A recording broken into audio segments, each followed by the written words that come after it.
The cargo ship Wandering Spirit drifted through the outer reaches of the Kalari system, its hull scarred from 2 decades of hauling supplies between distant colonies. Captain Marcus Webb sat in the pilot's seat, watching the stars slide past the viewscreen while his crew worked below. "Captain, we're picking up a distress signal," called out Lieutenant Priya Sharma from her station. Her dark eyes reflected the glow of multiple screens as she traced the source. "It's coming from the third moon of Kalari Prime. Automated beacon, but the signature is strange. Not human." Marcus leaned forward, his weathered face creasing with curiosity. They were months away from any major trade route, in a region of space that few ships bothered to visit. Finding any signal out here was unusual enough, but a non-human one was something else entirely. "Can you identify it?" he asked. Priya shook her head. "The language pattern doesn't match anything in our database, but the tone is definitely a distress call. Something is wrong down there."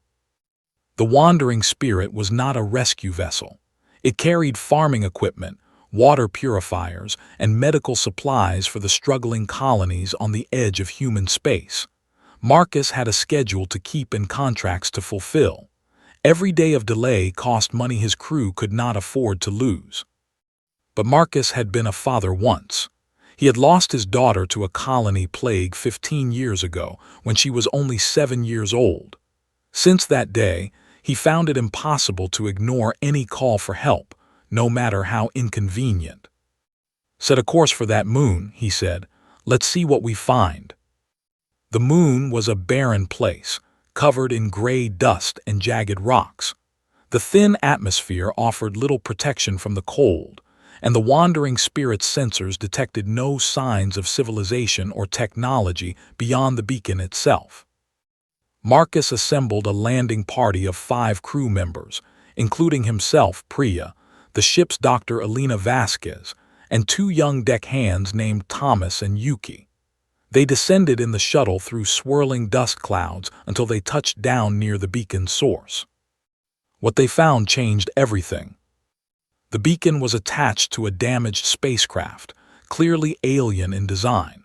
Its hull was curved and organic-looking, grown rather than built. Inside, they discovered the remains of what appeared to be a family group of beings they had never seen before. The adults were dead, their bodies twisted in positions that spoke of violence. But in a protected compartment at the center of the ship, wrapped in layers of soft material, they found something alive. 3 small creatures, no larger than human infants, huddled together in the darkness. They had large eyes that reflected the light of the crew's flashlights, and their skin was covered in fine scales that shifted color as they moved. When Elena approached slowly, they made soft sounds that reminded Marcus of crying. "They're just bobbies," Elena whispered, her voice catching.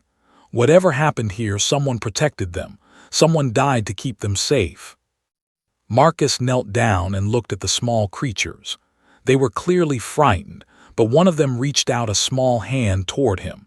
Its fingers were different from human fingers, with 3 digits instead of 5, but the gesture was universal. It was asking for help. "We can't leave them here," Thomas said, his young face pale with shock. "They'll die." "We don't know what they eat," Priya pointed out. "We don't know anything about their species. Taking them could be dangerous." "Leaving them is certain death," Marcus replied. He reached out and let the small creature touch his hand. Its grip was surprisingly strong, and it made a sound that might have been relief. Sometimes you have to take a risk to do the right thing. They gathered the 3 alien infants carefully, wrapping them in clean blankets from the shuttle. Elena scanned them with her medical equipment, trying to understand their biology. The results were confusing but encouraging. Despite their obviously alien nature, the creatures had metabolisms similar enough to Earth-based life that Elena believed she could figure out how to feed them. Back on the Wandering Spirit, the crew worked together to create a safe space for their unexpected passengers. Yuki found an old incubator in the medical bay that could be adjusted for the infants' temperature needs. Thomas rigged up a makeshift filter that cleaned the air in their compartment. Even the ship's cook, a gruff man named Bernard, started experimenting with different food mixtures to see what the little ones would accept. The first days were difficult. The alien infants were traumatized and scared. They cried in sounds that echoed through the ship's corridors, keeping everyone awake. Two of them refused to eat at first, and Alina worried they would not survive. But Marcus spent hours sitting beside them, speaking softly, letting them grow used to his presence. He told them stories about Earth, about forests and oceans they would never see, about the daughter he had lost and the guilt he still carried. The creatures could not understand his words, but they seemed to respond to the rhythm of his voice and the patience in his manner. On the fourth day, the smallest of the three reached out and climbed into his lap. It looked up at him with those large, reflective eyes and made a sound that was almost like a purr. From that moment on, the bond was formed. The crew named the infants Hope, Grace, and Little Star. These were not scientific names, but they felt right. The creatures needed something to be called, and the names carried the meaning the crew wanted them to have. As weeks passed, the wandering spirit continued its journey through the outer systems, but everything had changed. The infants grew stronger and more confident. They learned to recognize each crew member and develop their own personalities. Hope was bold and curious, always trying to explore new areas of the ship. Grace was gentle and shy, preferring to stay close to Alina. Little Star was mischievous, constantly getting into places it should not be. The crew, who had been a collection of individuals working together for pay, became something more. They became a family, united by their shared responsibility for three small lives that depended on them completely. Word of what they had done began to spread through the communication networks. Other ships passing through the region heard the story and told it to others. By the time the wandering spirit reached its next port, news of the rescued alien infants had traveled far ahead of them. What the crew did not know was that the creatures they had saved belonged to a species called the Veloxi, and the Veloxi were not alone in the galaxy. Their empire spanned 100 star systems, and they had been searching for the missing ship for months. When the Veloxi finally made contact with humanity, it was not through diplomats or military vessels. It was through a message directed specifically at the wandering spirit, asking about 3 lost children.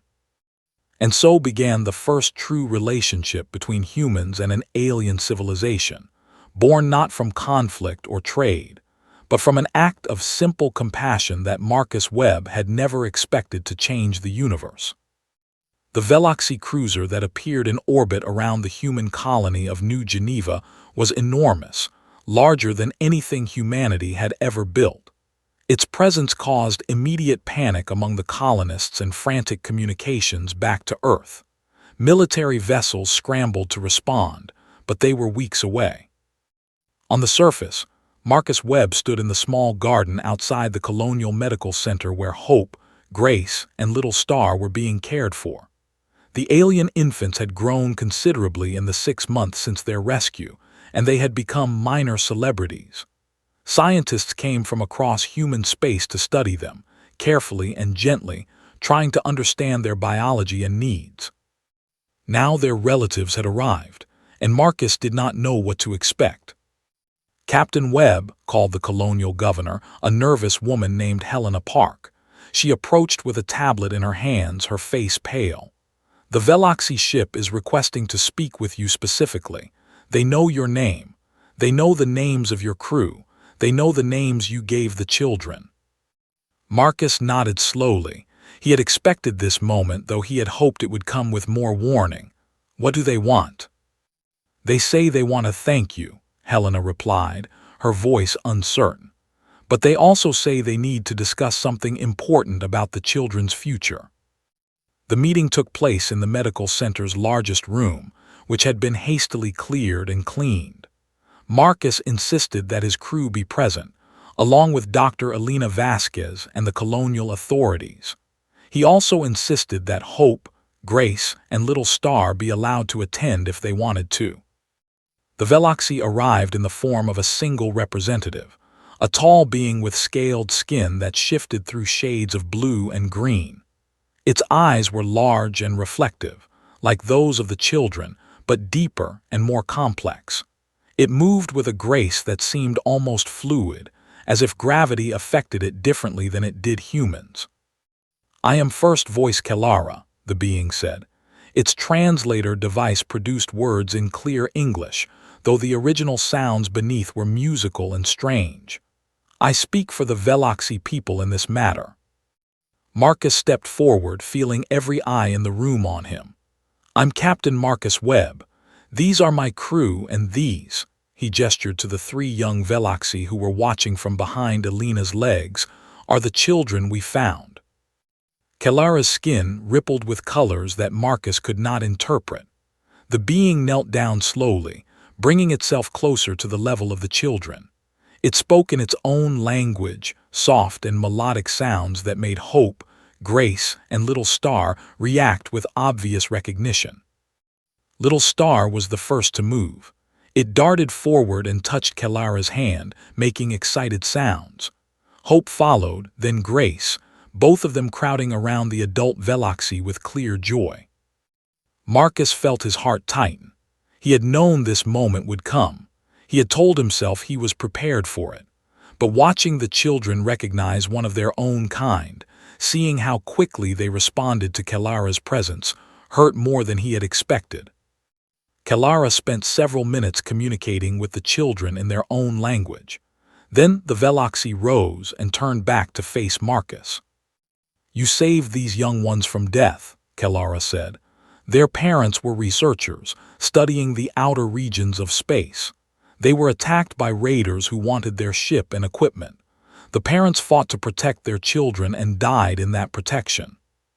"We found the beacon," Marcus said. "We found the children alone. There was nothing else we could do but help them." Kelara's eyes focused on him with an intensity that was almost uncomfortable. "You could have left them. Your species has no relationship with ours. You had no obligation. Yet you took them onto your ship, fed them, cared for them, named them. You treated them as if they were your own." "They are children," Marcus replied simply. "That was all that mattered." The colors on Kelara's skin shifted again, and this time Marcus thought he saw something like wonder in the pattern. "We have watched your species from afar for many years.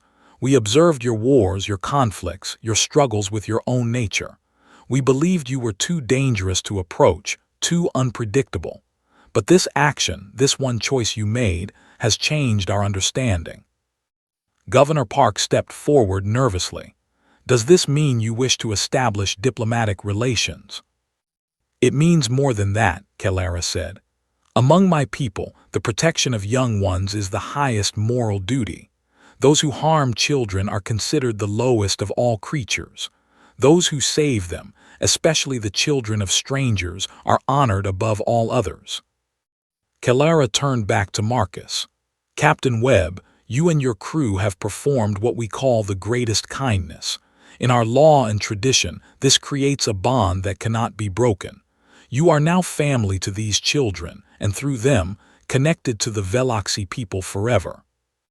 Marcus blinked, trying to process what he was hearing. "I don't understand. Are you saying you're not taking them back?" "I am saying that the children have 2 families now," Kelara explained. "Among the Veloxy, they will be raised to know their heritage and their people. But they will also know you and your crew and the humans who showed them compassion in their darkest moment. They will be bridges between our peoples." The discussion continued for hours, covering details of custody, visitation, cultural exchange, and 1,000 other practical matters. But the foundation was laid in that first conversation. Humanity and the Veloxy would become partners, not because of military strength or economic advantage, but because one ship's captain had refused to leave 3 orphans to die. The news spread across human space like wildfire. People who had never thought about alien life suddenly cared deeply about the Veloxy and their culture. Scientists and scholars began studying Veloxy language and history. Artists created works celebrating the rescue and the relationship it had created. And on the Wandering Spirit, which had been given a new hull and upgraded systems as a gift from the Veloxy government, Marcus Webb continued his work hauling supplies to distant colonies. But now he carried something else as well. He carried the knowledge that small acts of compassion could change the course of history. Hope, Grace, and Little Star grew up in two worlds, learning both Veloxy and human ways. They became ambassadors and teachers, helping both species understand each other. And they never forgot the humans who had saved them, visiting the Wandering Spirit whenever it passed through Veloxy space. The bond Marcus Webb had formed by reaching out to a frightened infant in a crashed ship became the foundation of an alliance that would reshape the galaxy. And it all started because one man refused to walk away from a child in need. The alliance between humanity and the Veloxy had been growing for 12 years when the first reports of the Keithrani Empire reached human space. The news came through Veloxy diplomatic channels, and it was not good. The Keithrani were a species that had conquered dozens of systems over millennia. They were predators by nature, evolved from pack hunters on a harsh world. Their society was built on dominance and fear, with the strong ruling the weak. They viewed other species not as potential partners, but as resources to be exploited. And now they had noticed humanity. "They are coming," First Voice Kelara explained during an emergency meeting at the human capital on Earth. The Veloxy representative had aged gracefully in the years since that first meeting, though the colors of their scales had grown deeper and more complex. "The Keithrani have sent scouts to your outer systems. They are evaluating your strength and your worth." Admiral James Rodriguez, the commander of humanity's small but growing space fleet, leaned forward with concern. "Evaluating our worth for what purpose?" "Conquest," Kelara replied simply, "or enslavement. The Keithrani do not see other beings as equals. They see only prey and predators. They will try to determine which category humanity falls into." The mood in the chamber was grim. Humanity's fleet was a fraction of the size the Keithrani could deploy. Even with Veloxy support, a direct military conflict would be devastating. Marcus Webb was there, invited as a symbolic presence.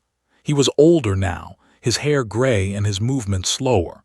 But he still captained the Wandering Spirit, and he still carried supplies to colonies that needed them. When the discussion turned to military options and defensive strategies, he raised his hand.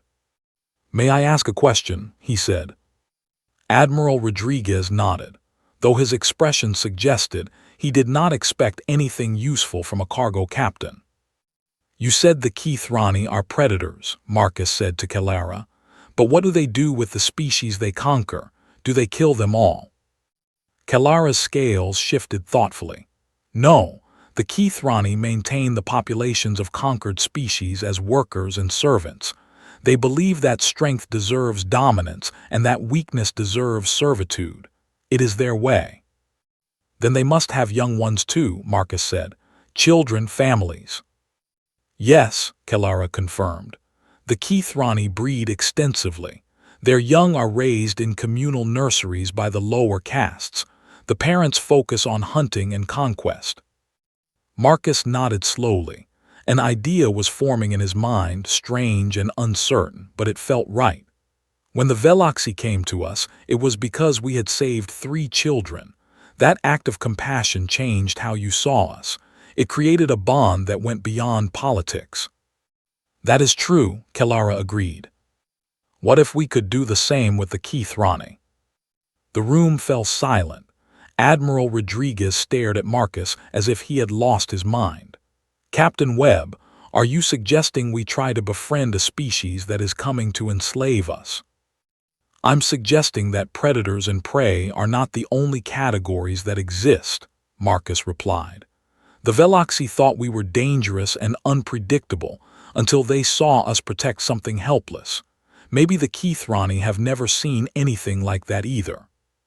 It was a wild idea, perhaps an impossible one, but Kelara's colors shifted in a way that Marcus had learned to recognize as deep thought. The first voice did not dismiss the suggestion.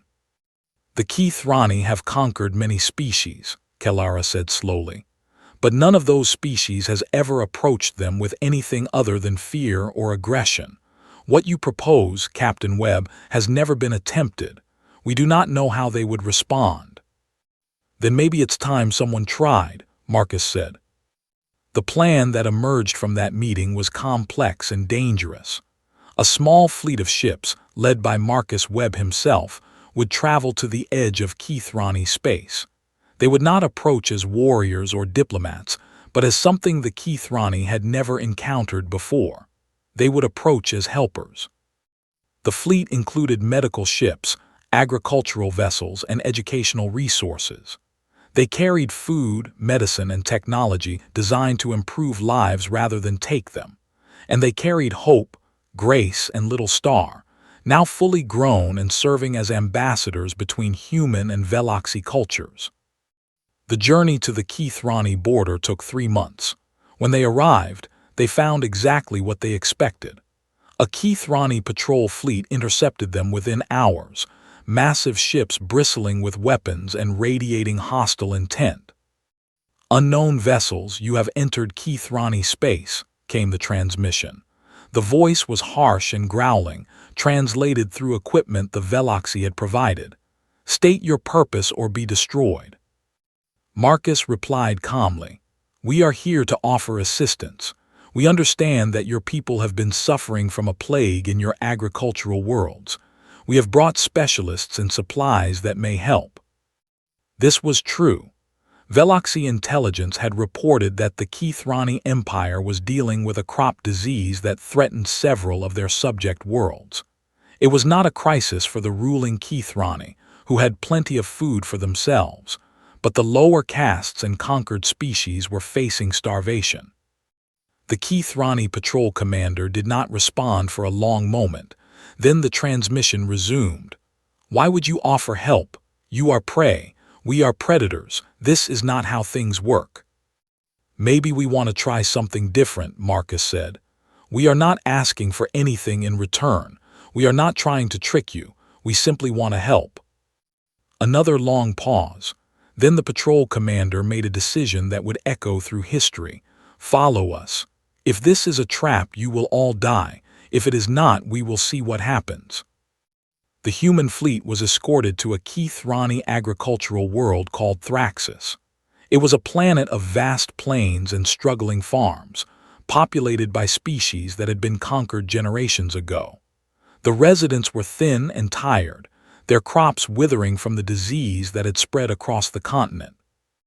And among the suffering populations were children, young ones of many species, playing in dusty streets and looking at the sky with hungry eyes.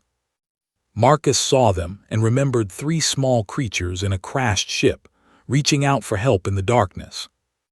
The work began immediately.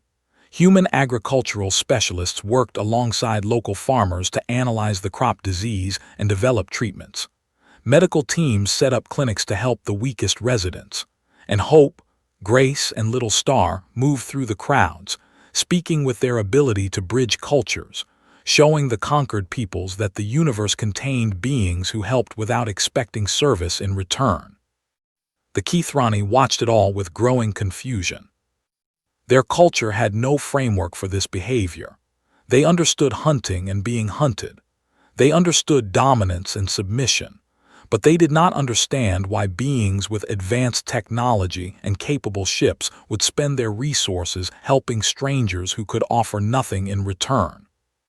The patrol commander who had escorted them, a scarred veteran named Kreth, was assigned to observe and report. At first, he kept his distance, watching the humans with suspicious eyes, but as days passed, he found himself drawn to the places where they worked. He saw Marcus Webb carrying water to elderly workers who could not walk to the distribution points. He saw Elena Vasquez, now gray-haired but still serving as the wandering spirit's doctor, treating sick children with the same care she would give her own species. He saw the Veloxi ambassadors playing games with young ones, teaching them that not all adults were to be feared. One evening, Kreth approached Marcus as the captain sat alone, watching the sunset over the damaged fields. "I do not understand you," Kreth said bluntly. The Keithrani was 3 meters tall, covered in dark fur, with claws that could tear through metal. He was designed by evolution to be a killer, yet his voice carried confusion rather than threat. "What don't you understand?" Marcus asked. "Why you do this? You are not our kind. These conquered peoples are not your kind. You gain nothing from helping them. It makes no sense." Marcus was quiet for a moment, gathering his thoughts. Then he spoke. 12 years ago, I found 3 alien children in a wrecked ship. Their parents were dead. They were going to die too unless someone helped them. I didn't know anything about their species. I didn't know what would happen if I saved them. I just knew they were children who needed help. Kreth listened without interrupting. "Those 3 children are here now," Marcus continued. "Hope, Grace, and Little Star. They grew up among humans and Veloxi. They became bridges between our peoples. They taught us that we don't have to be afraid of what's different, and saving them taught me something too." "What did it teach you?" Marcus looked up at the massive predator standing beside him. "It taught me that the strongest thing in the universe isn't claws or weapons. It's compassion, the willingness to help someone who can't help themselves. That's what makes a species worthy of respect." Kreth was silent for a long time. The sunset painted the sky in colors that reminded Marcus of Kelara's shifting scales. Finally, the Keithrani spoke again. "Among my people, the young are raised by servants. Parents do not bond with their offspring. It is considered weakness to feel attachment to those smaller and weaker than yourself." "And yet you protect them," Marcus said. "The children are still raised. They still grow up to become warriors and hunters. Someone must care for them." "The servants care for them because they are commanded to. There is no, what did you call it, compassion, only duty." "What if it could be different?" Marcus asked. Kreth made a sound that might have been bitter laughter.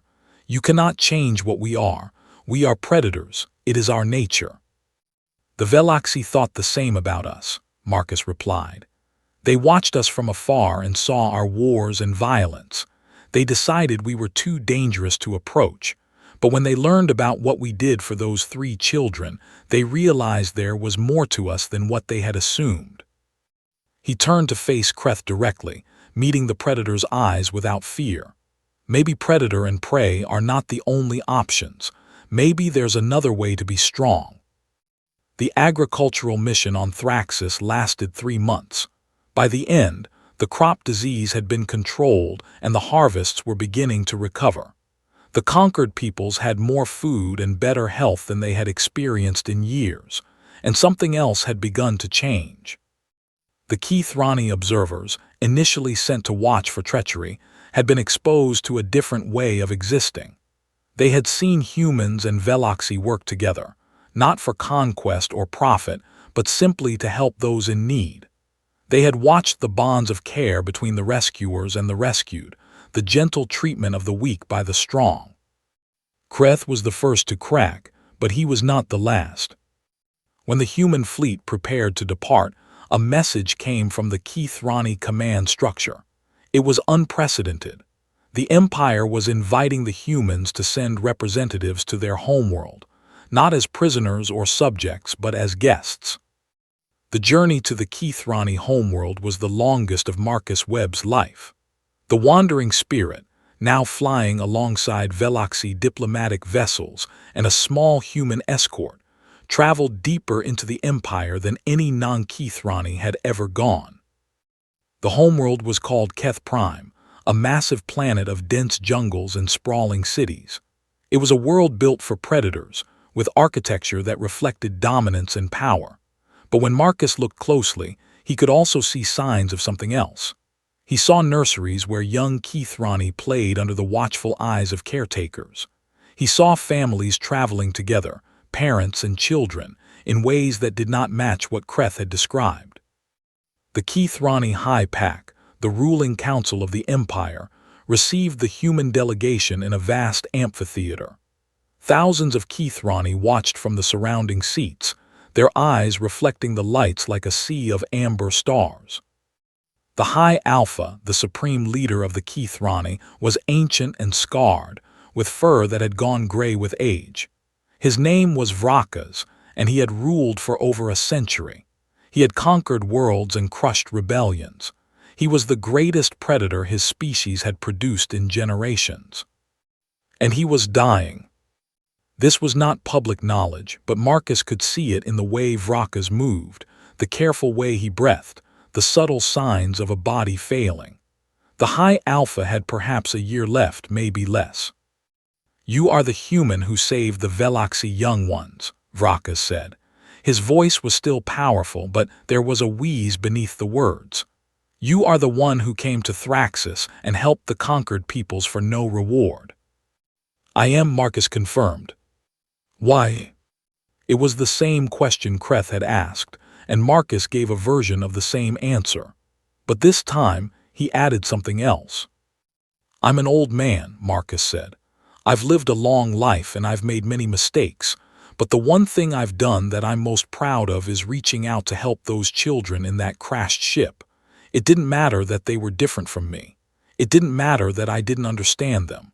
What mattered was that they needed help, and I could give it." He paused, looking around the amphitheater at the thousands of predatory faces watching him. "Your people are powerful," Marcus continued.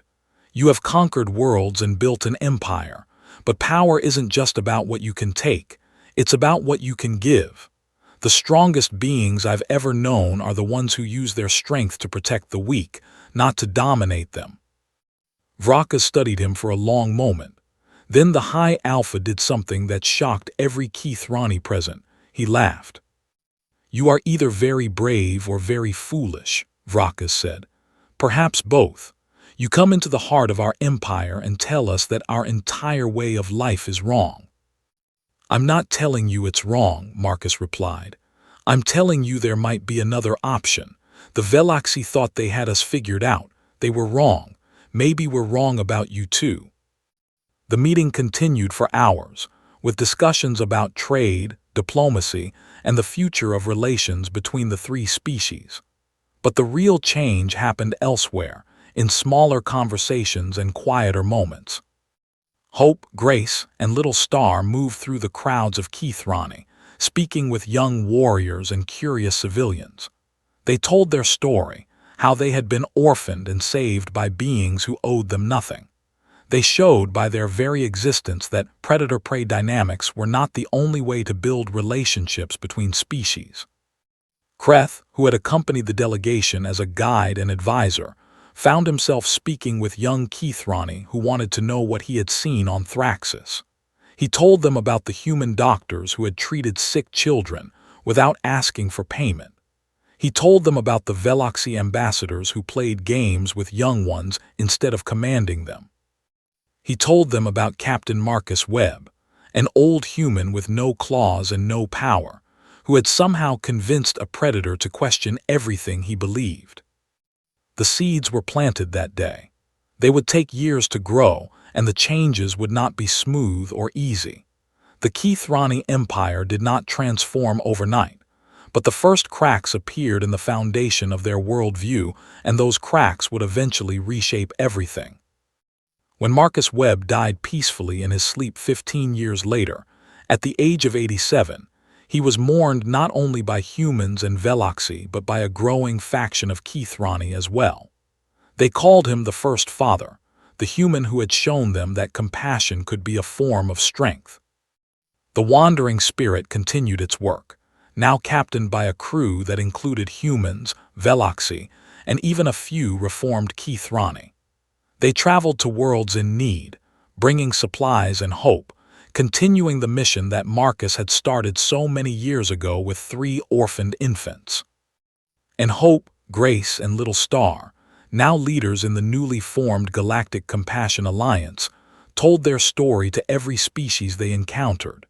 They told of a crashed ship on a barren moon, of a human captain who reached out to frightened children, and of the ripples that single act of kindness created across the stars. The universe was vast and often cruel. There were wars and conflicts, disasters and tragedies. But there was also this: the simple truth that caring for the helpless could transform not just individuals but entire civilizations. Humanity had proven it first, but they were not alone. The Veloxi had embraced it. The Keithrani were learning it. And species that had not yet been discovered would one day learn the same lesson. In the end, the greatest power in the universe was not weapons or wealth. It was the willingness to help someone who could not help themselves. It was compassion, offered freely, without expectation of reward. And it had all started with 3 orphaned children, and one old captain who refused to let them die alone.